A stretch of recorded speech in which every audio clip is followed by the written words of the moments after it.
Merhaba arkadaşlar.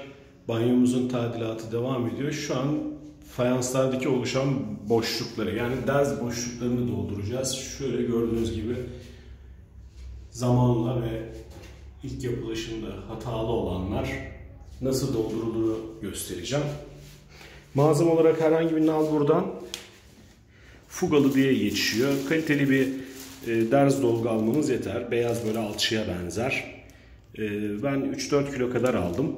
Daha sonra bunu bir leğende suyla karıştırarak yoğurt kıvamı, böyle çok kuru olmayacak, çok cıvık da olmayacak, şu ebatta. Ve bunu yine herhangi bir nalburdan veya başka bir yerden, ben Bauhaus'tan aldım.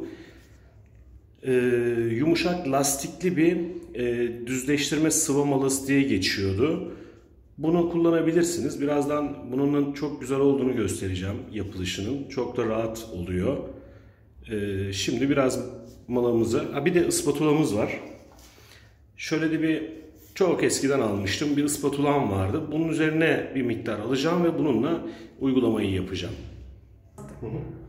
Evet arkadaşlar, ıspatulamın üzerine bir miktar hazırlamış olduğum yoğurt kıvamındaki derzimi koydum. Şimdi bunu duvardaki boşluklara uygulayacağım. Şu şekilde tutarak malımızın üzerine bir miktar alıp şu şekilde boş olan yerlere gelişigüzel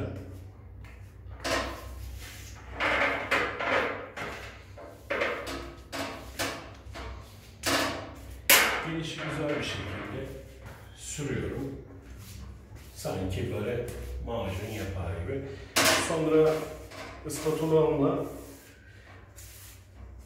yumuşak sünger yapılı malımı düzeltiyorum ve şu şekilde hareketlerle fazla olan malzemeyi belli S harfleri çizerek, hareket ettirerek hem eşit bir boyda derz aralarının olmasını sağlıyor, hem de bir sonraki aşamada bunu temizliğini yapacağımız için burada bir toz bir yapı kalmış olacak, şunun gibi. Bunu zaten bir bezle şöyle sildiğinizde bir 10 dakika sonra tertemiz olacak. Şöyle daha yakından gösterirsem, evet, aralar çok güzel bir şekilde doldu. Eski hali mesela şurada var. Görüyorsunuz ne kadar derin halde. Siz de kendi evinizde, banyonuzda böyle derz aralıkları veya derz problemleri varsa bu dediğim yöntemle çok basit, dakikalar içinde yapabilirsiniz. Hoşça kalın. Diğer videolarım da gelecek.